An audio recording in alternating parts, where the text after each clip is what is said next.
Buenas noches y bienvenidos. Quiero agradecer a los organizadores y todos ustedes por estar aquí en esta noche.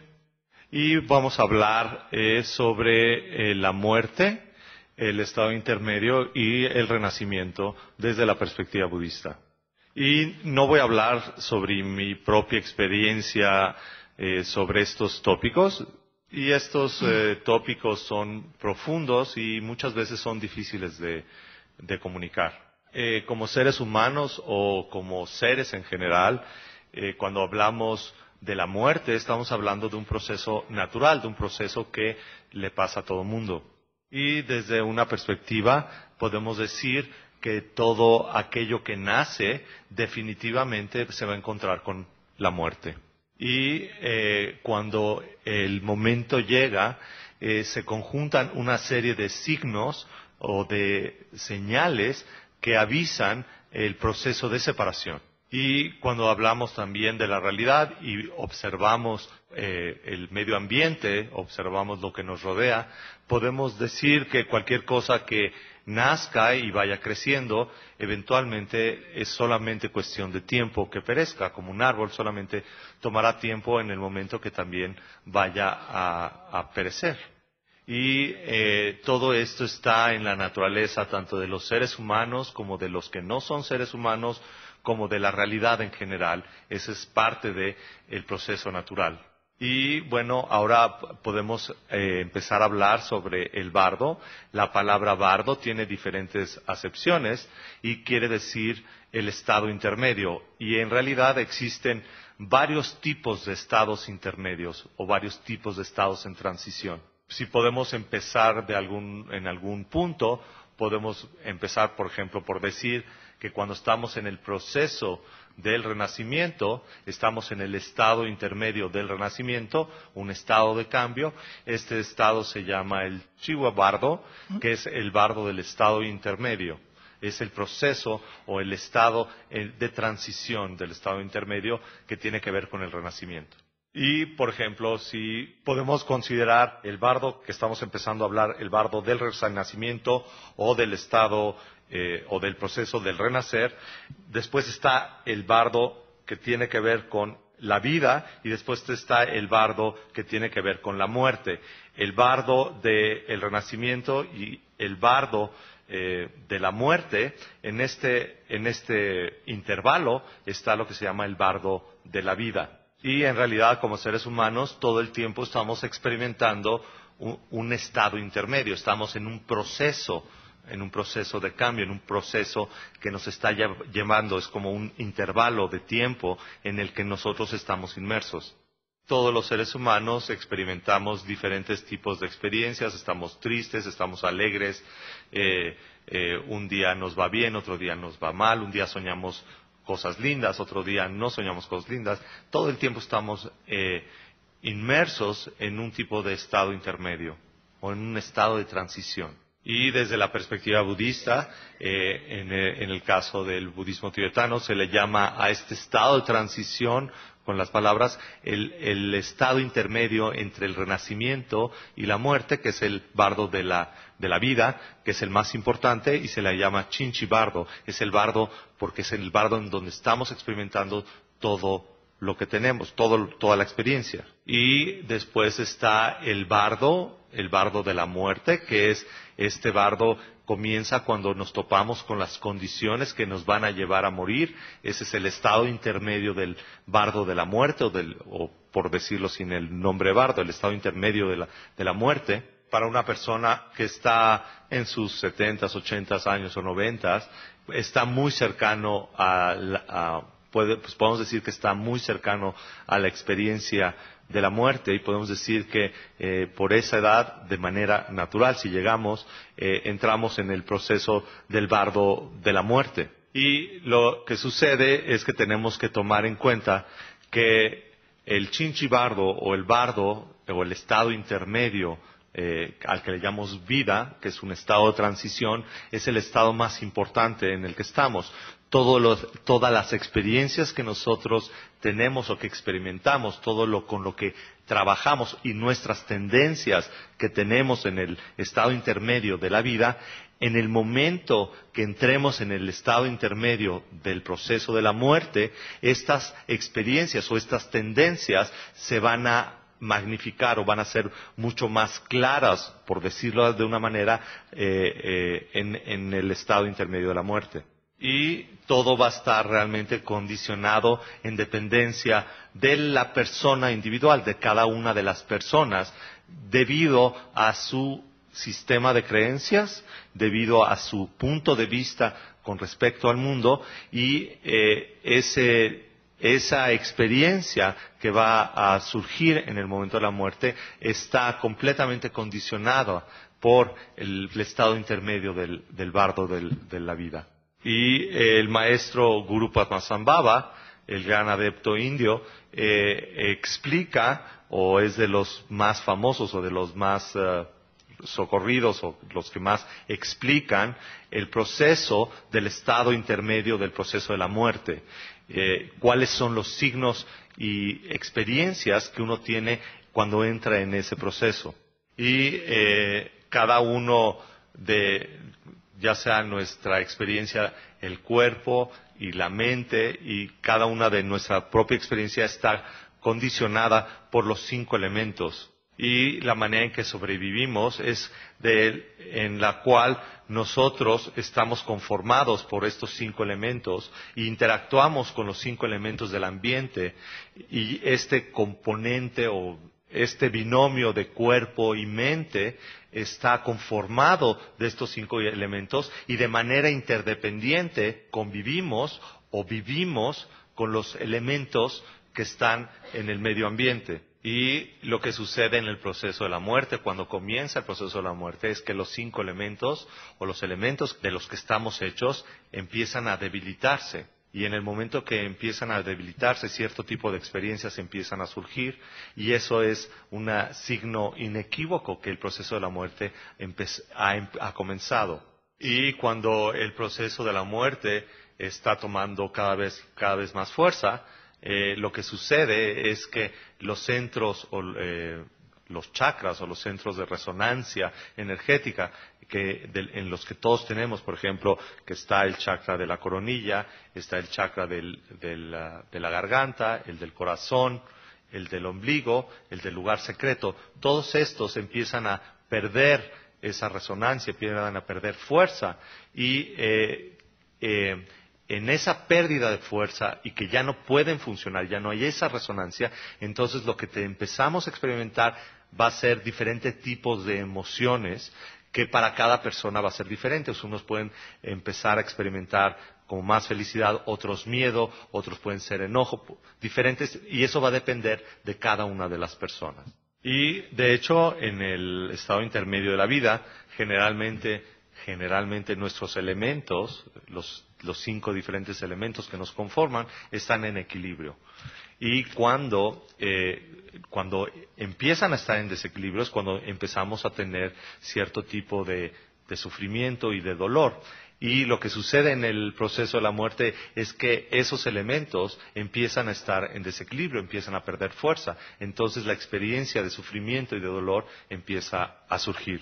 Y si nosotros llegamos a tener una vida longeva de 80, 90 años o quizás 100 años, que no tiene nada de malo eso, pero en ese momento cuando nosotros tenemos esos años, lo que resulta, si es que morimos de manera natural o entramos en esa experiencia, el elemento fuego, que se encuentra generalmente en la parte del estómago, o en esta parte, y el componente fuego-aire, empieza a debilitarse. Cuando no hay esa energía suficiente, no hay esa energía completa dentro del elemento fuego, que su centro está en el estómago, lo que sucede es que todo lo que comemos no puede ser digerido de manera apropiada, y todos los nutrimentos no pueden tampoco ser absorbidos debido a que hay una debilidad en el elemento fuego en combinación con el aire.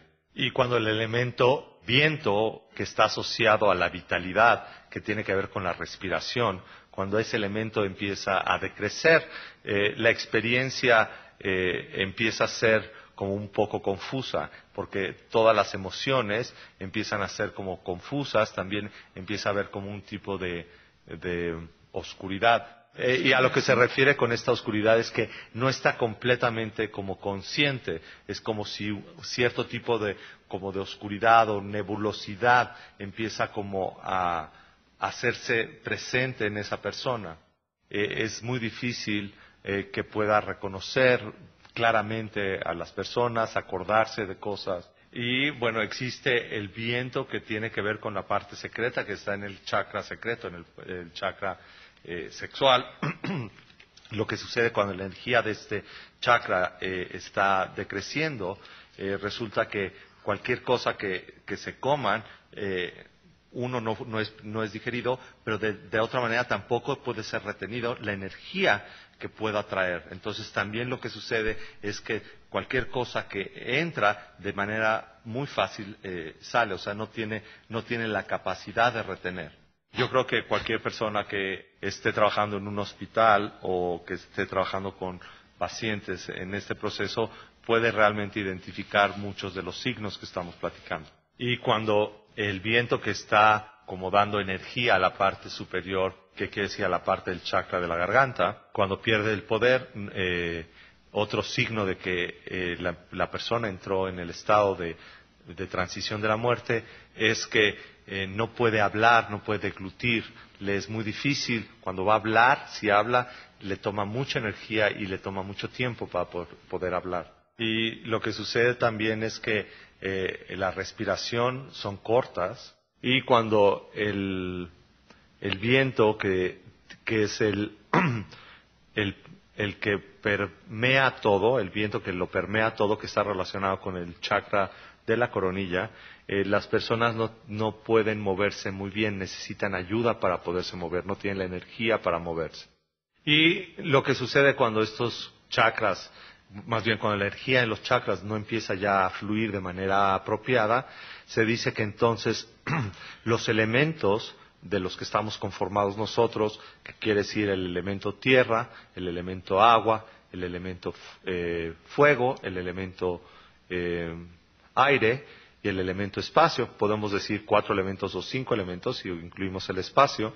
Entonces lo que se dice es que cada uno de estos elementos se disuelve uno en el otro. El elemento tierra se disuelve en el agua así sucesivamente. Y el elemento tierra, que tiene que ver con la fuerza o con la solidez o con la materia, es con lo que tiene que ver cuando una persona el elemento tierra está disolviéndose en el elemento agua, lo que sucede es que la persona no tiene fuerza para moverse. Ese es el signo externo. Y el signo interno, que acompaña al elemento tierra disolviéndose en el agua, es que no hay como claridad, hay como una cierta confusión en toda su experiencia. Cuando el elemento agua, aquí el elemento agua está relacionado con el movimiento, con los fluidos que están en movimiento en nuestro cuerpo. Cuando el elemento agua empieza a disolverse en el elemento fuego está relacionado con el calor, está relacionado con el calor que generamos. Cuando el elemento agua se está disolviendo en el elemento fuego, lo que sucede es que la saliva, la humedad en general no se encuentra presente, está seco, tenemos sed, no podemos sostener tampoco los líquidos, orinamos de manera espontánea, o sea, todo eso está en desequilibrio. Y en este proceso es muy difícil que la persona pueda hablar. Y bueno, lo que sucede en el signo externo es lo que dijimos, lo que alguien puede ver, y el signo interno es lo que la persona experimenta. Lo que la persona experimenta cuando el elemento agua se disuelve en el elemento fuego es que la mente empieza a estar como muy agitada, está como muy ocupada rumiando cosas, y después lo que sucede es que hay una sensación como de humo, o una sensación como de neblina, una cosa así. Cuando el elemento fuego se disuelve en el elemento aire, lo que se dice es que la calidez o el calor empieza a disminuir Y la experiencia interna quiere decir que ya no podemos realmente reconocer a las personas, no nada más a las personas, no reconocemos las cosas. Cuando el elemento viento se disuelve en el elemento conciencia o el espacio, lo que sucede es que ya no puede respirar. La respiración empieza cada vez a ser más difícil hasta que cesa. Y lo que sucede cuando el elemento aire se disuelve en el elemento espacio, muchos tipos de experiencias pueden suceder y, como dije anteriormente, esas experiencias van a depender mucho del sistema de creencias de la persona y de lo que cultivó durante el bardo de la vida. Y bueno, cada una de las personas va a depender de manera individual en dependencia de su vida. En el caso de un practicante budista se piensa que cuando una persona en esta vida ha practicado y ha tenido cierto tipo de logros, entonces en el momento de la muerte su experiencia no es ordinaria, su experiencia se vuelve como fuera de la norma. Y para un practicante o para un gran practicante, un maestro o una persona que ha cultivado durante su vida cierto tipo de cualidades, en su práctica, en el momento de la muerte, este tipo de experiencias de confusión no es así. Al contrario, todo este tipo de experiencias se vuelven como un apoyo de claridad y de mayor experiencia o de mayor logro en el momento de la muerte. Y hay muchos relatos en la literatura budista de diferentes tipos de practicantes y maestros que en el momento de la muerte lo que tienen es una experiencia pacífica de claridad y que los lleva a una transición muy afortunada para la siguiente vida. Y bueno, todas estas historias no son historias que pasaron no son historias que solamente pasaron hace mucho tiempo. En realidad son historias que pasan y siguen pasando para las personas que practican. Que el momento de la muerte, en vez de ser un proceso donde hay miedo, es un proceso de oportunidad. Hace unos meses, un gran maestro, un practicante con diabetes, esta persona, desde la perspectiva de nosotros viéndolo durante el proceso de su enfermedad, le tuvieron que amputar piernas, ese tipo de cosas, y bueno, él estaba, digamos que desde la perspectiva de nosotros, en un sufrimiento extremo. En el momento que entró en el proceso de la muerte, él se puso, digamos, en la postura de la meditación, estaba completamente presente, y dentro de la tradición budista está toda esta parte de el proceso de la muerte y diferentes tipos de señales. Y una de las señales, uno de los logros, es el cuerpo arcoíris, ¿no?, que manifiestan este tipo de practicantes con experiencia. Y en realidad, desde la perspectiva budista, el bardo de la muerte no es el final. En realidad es, como lo hemos dicho, es una transición.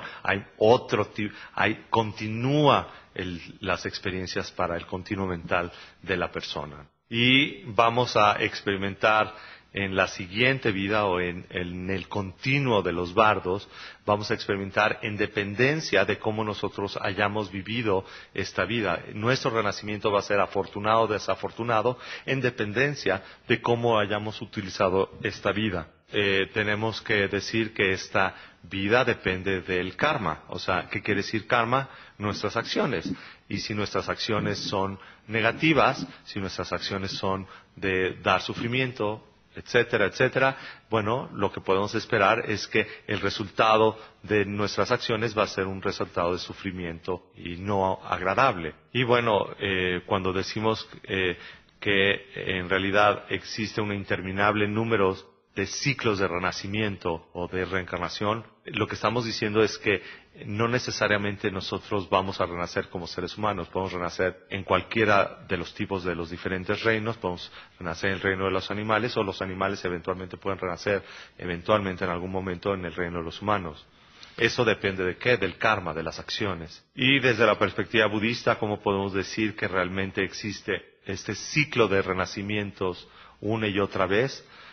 Solamente lo podemos decir por la continuidad de la mente. La mente continúa una y otra vez, o este continuo mental sin cesar de una vida a otra. Y bueno, desde la perspectiva budista, cuando hablamos de un lama que reencarna, o un gran maestro que reencarna de manera consciente de una vida a otra, que es una de las maneras como de prueba de que existen las diferentes vidas. ¿Cómo lo sabemos? Porque esta persona que va de una vida a otra tiene completa recolección de su vida anterior, y cuando está aprendiendo de nuevo, inclusive simplemente es como un clic, le hace como un clic y inmediatamente puede recordar, y su proceso de aprendizaje es como espontáneo, de estos grandes maestros que pueden recordar esa continuidad. Entonces, cuando un lama reencarnado se manifiesta, bueno, tiene completamente conciencia de lo que se llama Rigpa, o de su naturaleza, de su mente. Y Rigpa quiere decir en este contexto esa mente despierta. El Rigpa, o la mente despierta de su vida anterior, cuando pasa completamente consciente, con completa recollección, y el Rigpa de esta vida se manifiesta. Rigpa aquí quiere decir, es un término técnico, nada más por eso lo estoy explicando. Y bueno, esto es yo creo que lo que puedo ya compartir. Después creo que va a haber una sección de preguntas y respuestas. Y bueno, solo para terminar, el Lama Gursan va a estar dando un curso de POA, o de la transferencia de la conciencia en el momento de la muerte, este fin de semana, viernes, sábado y domingo. Si quieren ir, pueden pedir informes. Todavía hay algunos lugares, y es una práctica para, como digamos, morir de manera consciente y transferir nuestra conciencia a la siguiente vida, o en el caso de la perspectiva budista, a una tierra pura, de manera en el momento de la muerte. Y hoy dimos un poco de información sobre el budismo, más bien sobre la muerte y lo que piensa el budismo, más o menos algunas descripciones. En realidad hay muchos libros sobre esto, podemos tener esa información, pero en realidad desde la perspectiva budista es importante que no nada más nosotros leamos libros y tengamos información, sino que nosotros podamos recibir enseñanzas de un maestro calificado, con cierto tipo de linaje, o con un linaje auténtico, porque es la única manera en que nosotros, es de persona a persona, se aprende o se transmiten las enseñanzas. Y podemos decir que este tema no es un tema fácil, es un tema sensible, todos lo sabemos. Es sensible para la persona que habla, es sensible para las personas que escuchamos, pero el hecho de que sea un tema difícil, un tema sensible, pues no quiere decir que no sea parte de la vida. En realidad es parte de la vida, y como parte de la vida, entre más estemos conscientes, entre más sepamos sobre el proceso natural, nos vamos a ser más capaces de poder ayudar, de poder estar en compañía de algo que va a sucederle a todos. Entonces, tanto doctores como nosotros como familiares tenemos la capacidad de apoyar. Y por eso es importante aprender, y por eso es importante sumergirse y tener enseñanzas de esto. Gracias.